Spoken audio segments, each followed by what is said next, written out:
நாங்க மந்தவெளியில இருந்து வரோம். ரொம்ப ஹாப்பியா வந்திருக்கோம், சந்தோஷமா. எங்க வீட்டுல ஒருத்தங்க ஜெயிச்சா மாதிரி இருக்கு, எங்களுக்கு சொல்ல முடியல. அந்த அளவுக்கு ஒரு சந்தோஷமா இருக்கு.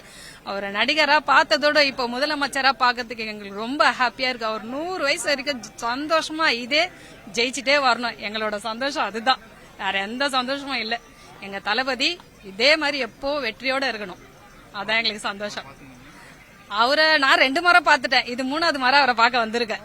இப்ப முதலமைச்சரா பாக்கணும்ன்ற சந்தோஷத்தோட வந்திருக்கிறோம் நாங்க.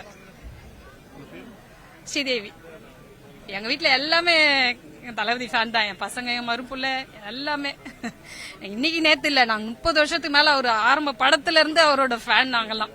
அவ்வளவு பைத்தியம். அவரை தனியா நேர்ல பார்த்து அவர்கிட்ட சைன்லாம் வாங்கிட்டேன் நான்லாம்.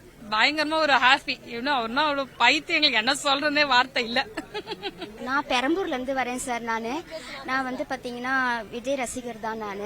அவருக்கு இப்ப வந்தது நல்ல மாற்றம் வரணும்னு நாங்க எதிர்பார்க்கிறோம். முன்ன மாற்றத்தை விட இப்ப நல்ல மாற்றம் வரும்னு நான் எதிர்பார்த்துட்டு இருக்கேன். இனிமே நல்ல காலம் எங்களுக்கு பிறந்துருச்சு. இனிமே எங்களுக்கு எந்த கவலையுமே இல்லை. இனிமே எங்களுக்கு தேவையானதை அவர் செய்வாருன்ற நம்பிக்கையோட நாங்க இருக்கோம்.